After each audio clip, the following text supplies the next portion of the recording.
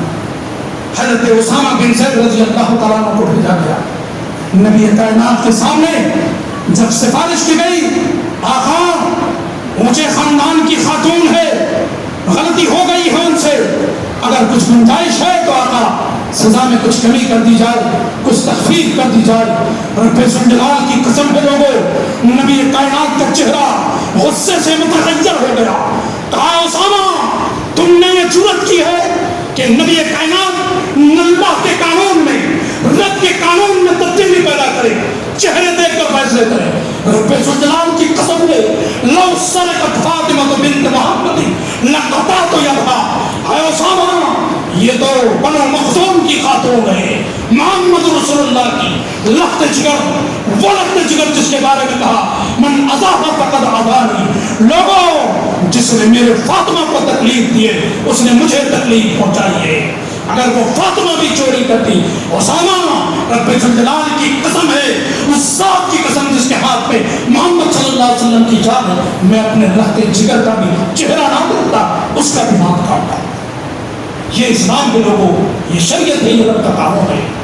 چہرہ نہیں دیکھا جاتا، عہدے نہیں دیکھے جاتے، منصب نہیں دیکھے جاتے، وَلَٰكِن يَنظُرُ إِلَىٰ أَعْمَالِكُمْ وَقُلُوبِكُمْ، قیامت کا دن ہوگا، اللہ تمہارے اعمال کو دیکھے گا، تمہارا تقویٰ دیکھے گا، تقوی کی بنیاد پر، اعمال کی بنیاد پر جنت و جہنم کے فیصلے قیامت کے دن۔ تقویٰ کی ایک بڑی جامع تاریخ امام ابن کثیر رحمۃ اللہ علیہ نے کی ہے، تفسیر ابن کثیر کے اندر۔ حضرت ابی بن کعب رضی اللہ تعالیٰ عنہ سے ایک مرتبہ حضرت عمر بن خطاب رضی اللہ تعالیٰ عنہ نے پوچھا، ابی ذرا میرے سامنے تقویٰ کی تعریف بیان کر دو کہ اصل میں تقویٰ ہے کیا چیز؟ اللہ کون پوچھ رہے؟ فاروق اعظم، مملکت اسلامیہ کا خلیفہ، حاکم وقت، جس کے ہاتھ میں اسلام کا بار ہے، مسلمانوں کا حاکم ہے، خلیفہ ہے، مملکت اسلامیہ کا پورے مملکت اسلامیہ کا خلیفہ ہے، وہ کہہ رہا ہے، اور تعجب بھلا کیوں نہ ہوگا ابی بن کعب کو، وہ شخص ابی بن کعب سے تقویٰ کی تعریف پوچھ رہا ہے جس کی ذات سراپا تقویٰ ہے، وہ شخص کہہ رہا ہے ابی بن کعب ذرا میرے سامنے تقویٰ کی تعریف بیان کرو، اصل میں تقویٰ ہے کیا چیز؟ حضرت ابی بن کعب رضی اللہ تعالیٰ عنہ نے کہا، امیر المومنین آپ مجھ سے کہہ رہے میں آپ کے سامنے تقویٰ پیش کروں، تقویٰ کیا چیز ہے؟ کہا ہاں آئے ابی بن کعب، ہاں میں چاہتا ہوں کہ تم میرے سامنے تقویٰ بیان کرو۔ کہا امیر المومنین آپ میری زبان سے سننا چاہتے ہیں؟ کہا ہاں ابی بن کعب میں تیری زبان سے تقویٰ کی تعریف سننا چاہتا ہوں کہ اصل میں تقویٰ ہے کیا چیز؟ وہ عمر بن خطاب تقویٰ کی تعریف ابی بن کعب سے پوچھ رہے ہیں جن کے تقوی کا یہ عالم ہے۔ مورخین نے لکھا ہے کہ ایک مرتبہ اپنے دور خلافت میں اپنے ایک دوست، اپنے ایک ساتھی کا ہاتھ پکڑ کر شانہ بشانہ راستے میں جا رہے تھے، اچانک دل میں اللہ کا خوف پیدا ہوا، دل میں اللہ رب العالمین کا ڈر پیدا ہوا، ہاتھ کو جھٹکا دیا اور دیوار کے اوٹ میں چلے گئے، دیوار کے پیچھے چلے گئے، تنہائی میں گئے، خلوت میں گئے اور تنہائی میں جا کر اپنے آپ سے کلام کرنے لگے، اپنے آپ سے باتیں کرنے لگے۔ اے عمر بن خطاب خطاب کا بیٹا ہے، تو مسلمانوں کا امیر کب سے بن گیا؟ تو مملکت اسلامیہ کا خلیفہ کب سے ہو گیا؟ تیرے ہاتھ میں اسلام کا باغ کب سے آ گیا؟ اے عمر، یہ امارت، یہ عہدہ کہیں تجھے تکبر میں نہ لے آئے، کہیں تیرے دل کے اندر یہ عہدہ تکبر نہ پیدا کر دے۔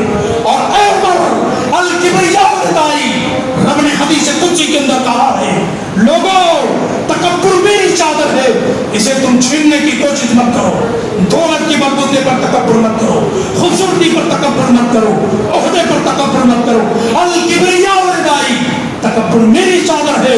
مسلم شریف کی حدیث قدسی ہے، نبی کائنات فرماتے ہیں، رب نے کہا کہ لوگوں جو مجھ سے میری صفت کو چھیننے کی کوشش کرے گا فَيُعَذِّبُهُ عَذَابًا نَلِيمًا، میں اسے دردناک عذاب میں مبتلا کر دوں گا۔ مجھ سے یہ چادر چھیننے کی کوشش مت کر، یہ میری چادر ہے۔ عمر، کہیں یہ عمارت، یہ عہدہ تیرے اندر تکبر نہ پیدا کر دے۔ عمر، تو کب سے مسلمانوں کا خلیفہ ہو گیا ہے؟ بار بار اپنے آپ سے کہہ رہا ہے، عمر تو خطاب کا بیٹا ہے، تو خطاب کا بیٹا ہے، تو خطاب کا بیٹا ہے، آگے بڑھنے کی کوشش مت کر، تو تکبر نہ کر اس عہدے سے۔ اللہ اکبر۔ ساتھی کہتے ہیں کہ بڑی تاخیر ہو گئی، مجھے خدشہ ہوا کہیں ایسا نہ ہو کہ امیر المومنین پر کوئی تکلیف پہنچا دے، کوئی آپ سے نازیبہ حرکت کر بیٹھے۔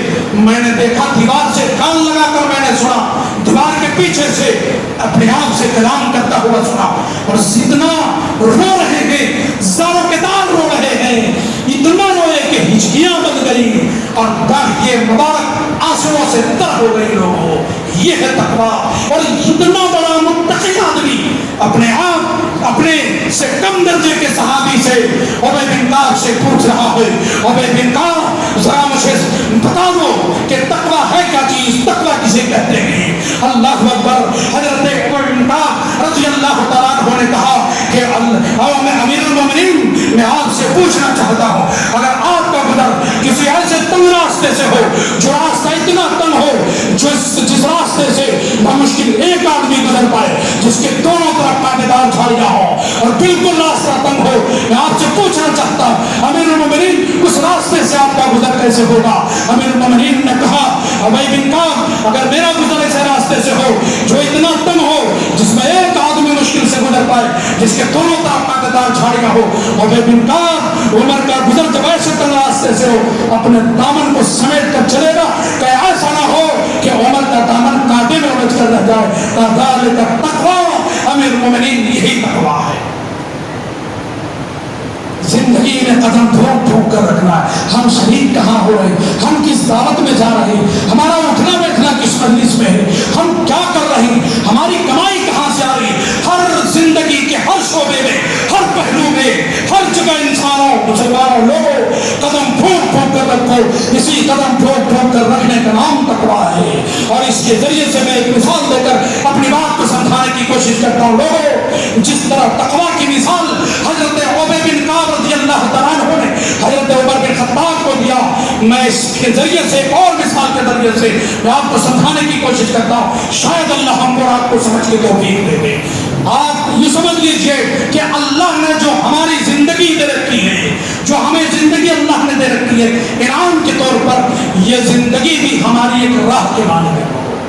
راہ کے مانند سمجھ لو کہ یہ زندگی بھی ہماری ایک راہ کے مانند ہے، جس کے چاروں طرف، وہاں تو دو طرف کانٹے دار جھاڑیاں ہیں، ہماری زندگی کی راہوں میں چاروں طرف ہر جانب سے ہماری خواہشات کی جھاڑیاں لگی ہوئی ہیں، ہماری خواہشات کی جھاڑیاں لگی ہوئی ہیں، اور ان خواہشات کو پوری کرنے کے لیے انسان نہ جانے کیا کر بیٹھتا ہے۔ جب خواہشیں پوری نہیں ہوتی ہیں، انسان حلال حرام کی پھر تمیز نہیں کرتا، اس تمنا کو، اس خواہش کو پوری کرنے کے لیے انسان حرام راستے کو بھی اختیار کر لیتا ہے۔ ہماری زندگی بھی ایک راہ کے مانند ہے، جس کے چاروں طرف خواہشات کی جھاڑیاں لگی ہوئی۔ لوگوں، اگر اپنے اندر تقویٰ پیدا کرنا ہے اور آخرت میں کامیابی چاہتے ہو، لوگوں، اپنی خواہشات کو بالائے طاق رکھو اور اپنے اندر تقویٰ پیدا کرو، متقی بن جاؤ، تاکہ ہماری دنیا بھی اچھی ہو، آخرت بھی اچھی ہو۔ یہی وجہ ہے کہ نبی اکرم صلی اللہ علیہ وسلم نے ایک مربع لکیر کھینچ کر آپ صلی اللہ علیہ وسلم نے اپنے صحابہ کو سمجھانے کی کوشش کی کہ میرے ساتھیوں یہ ایک مربع لکیر ہے، یہ جو مربع لکیر تم دیکھ رہے ہو یہ انسان کی زندگی ہے، انسانوں کی زندگی کی حد یہی تک ہے، اور اسی کے اندر آپ نے دو لمبی اور لکیریں کھینچی، جو چھوٹی لکیر تھی جو مربع لکیر سے لے جا کر آپ نے سٹا دیا، اور ایک اس سے بھی لمبی لکیر کھینچی جو اس مربع لکیر سے آپ نے باہر لے گئی، آپ باہر نکلے۔ آپ صلی اللہ علیہ وسلم نے کہا کہ ساتھیو یہ مربع لکیر جو تم دیکھ رہے ہو یہ انسان کی زندگی ہے، اور یہ چھوٹی لکیر دیکھ رہے ہو جو اس حد میں آ کر سٹی ہوئی ہے انسان ہے، اور یہ جو لمبی لکیر دیکھ رہے ہو جو اس حد سے باہر نکلی ہوئی ہے یہ انسانوں کی خواہشات ہے، یہ اس کی تمنائیں ہیں۔ انسان کی زندگی یہیں تک ہے، انسان مر جاتا ہے خواہشیں ختم نہیں ہوتی، تمنائیں ختم نہیں ہوتی۔ یہی وجہ ہے بعض دفعہ سننے کو ملتا مرزا ابا کی یہ خواہش تھی، ابا دنیا میں نہیں رہے، ابا اللہ کے پیارے ہو گئے مگر ان کی خواہشیں دھری کی دھری رہ گئی، آج ہم اس کی اولاد اپنے ابا کی خواہش کو پوری کر رہے ہیں، خواہش دھری کی دھری رہ جاتی ہے۔ اس لیے لوگوں اگر دنیا اور آخرت میں کامیابی چاہتے ہو اللہ کی قسم لعلکم تتقون، اس روزے کا جو مقصد ہے اس مقصد کو حاصل کرو، اپنے اندر تقوی اختیار کرو، انشاءاللہ دنیا اور آخرت میں دونوں جگہ اللہ رب العالمین ہمیں کامیابی عطا فرمائے گا۔ آج سبب کیا ہے لوگوں؟ سبب کیا ہے؟ آج پوری دنیا میں ہم مظلوم ہیں، دعائیں کر رہے ہیں، سبب کیا ہے؟ دعائیں قبول نہیں ہو رہی، کیا وجہ ہے؟ یہاں تک کہ خانہ کعبہ کے اندر بھی قنوت نازلہ کا اہتمام کیا جاتا ہے، آپ نے بھی دیکھا ہوگا، یہ کوئی غلط بات نہیں، میں الزام نہیں لگا رہا کسی پر، حرمین شریفین کے اندر بھی قنوت نازلہ کا اہتمام کیا جاتا ہے، جب کبھی بھی کہیں بھی مسلمانوں پر ظلم ہوتا ہے، چاہے وہ برما کی سرزمین ہو، کشمیر کی سرزمین ہو، فلسطین کی سرزمین ہو، سہارنپور اتر پردیش کی سرزمین ہو، یا بنگال کی سرزمین ہو، آسنسول کی سرزمین ہو، کہیں کا بھی خطہ ہو، جب کبھی بھی مسلمانوں پر ظلم ہوتا ہے پورے عالمی پیمانے پر قنوت نازلہ کا اہتمام کیا جاتا ہے۔ سبب کیا ہے لوگوں؟ اتنی دعائیں کرنے کے باوجود بھی مسلمان اسی طرح مظلوم ہیں، سبب کیا ہے؟ سبب یہ ہے کہ ہماری زبان کے اندر اب وہ تاثیر نہیں رہی لوگوں جو باب الہی کو ہلا کر رکھتے۔ رب ذوالجلال کی قسم ہے مسلمانوں کی دعاؤں میں وہ تاثیر اللہ نے رکھی تھی۔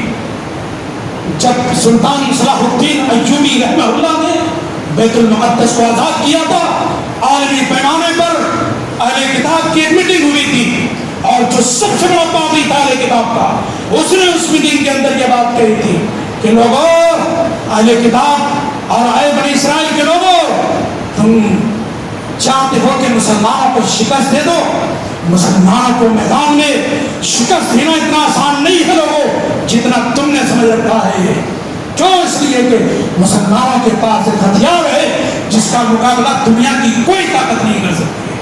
اہل کتاب کیا دن میں کہا تھا، وہ کون سی طاقت ہے، وہ کون سا ہتھیار ہے؟ کہا مسلمانوں کی زبان سے نکلنے والی جو دعائیں ہوتی ہے بنی اسرائیل کے لوگوں، اس دعا کے اندر اتنی تاثیر ہوتی ہے، آسمان سے فرشتوں کا نزول بھی ہو جاتا ہے، غیبی مدد آتی ہے۔ انی ممدکم بألف من الملائکۃ مردفین، ہے نبی ہم نے آپ کو 1000 فرشتوں سے آپ کو ہم نے جنگ بدر میں مدد کی ہے جو ایک بار دیگر آپ کے پاس آئے۔ فرشتوں کا نزول بھی ہوتا ہے۔ اگر مسلمانوں کو شکست دینا ہے تو سب سے پہلے اس کے ایمان کو کمزور کرو، اس کے دل سے ایمان کا جنازہ نکالو۔ پھر کرنا کیا ہوگا؟ کرنا یہ ہوگا کہ ٹیلی ویژن کو ایجاد کرو، ٹیلی ویژن کو ایجاد کیا، یہاں تک کہ لوگوں اپنے مقصد میں اس قدر وہ کامیاب ہو گیا ہے کہ آج ہماری عبادت خانوں میں بھی، عبادت گاہوں میں بھی وہ ٹیلی ویژن موبائل کی شکل میں موجود ہے۔ نماز میں کھڑے ہیں، رب کی تعریف ہو رہی ہے، الحمدللہ رب العالمین، ساری تعریف اللہ کی، گانے کی میوزک بندی ہوتی ہے۔ ہماری عبادتیں کیسے قبول ہوگی، ہماری دعائیں کیسے قبول ہوگی جبکہ خانہ کعبہ وہ جگہ ہے لوگوں جہاں کی دعائیں کبھی رد نہیں ہوتی ہے، لیکن خانہ کعبہ کے اندر بھی آپ نے فرمایا، نبی کائنات علیہ السلام نے، مسلم شریف کی حدیث ہے، ایک آدمی لمبا سفر کر کے گیا، خانہ خانہ کعبہ کی زیارت کے لیے اور گلاس پکڑ کر رو رہا ہوتا ہے، بال پراگنڈا ہے، چہرے پہ سفر کے آثار نمایاں ظاہر ہے، گلاس پکڑ کر چلا رہا ہے، گڑگڑا رہا ہے، یا ربی یا ربی یا ربی، اے میرے رب اے میرے رب اے میرے رب، گڑگڑا رہا ہے، فریاد کر رہا ہے۔ نبی کائنات نے فرمایا وَمَطْعَمَهُ حَرَامٌ وَمَشْرَبَهُ حَرَامٌ وَمَلْبَسَهُ حَرَامٌ، اس کا کھانا بھی حرام تھا، اس کا پینا بھی حرام تھا، اس کا لباس بھی حرام تھا، اللہ اس کی دعا اللہ کیسے قبول کرے؟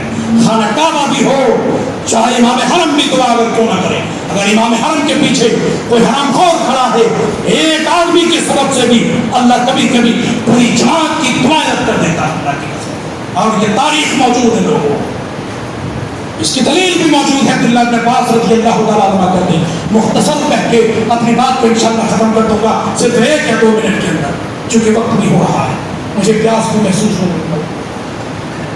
حضرت عبداللہ بن مسعود رضی اللہ تعالیٰ عنہ نے کہا کہ بنی اسرائیل میں حضرت موسیٰ علیہ السلام کے زمانے میں قحط سالی آئی تھی۔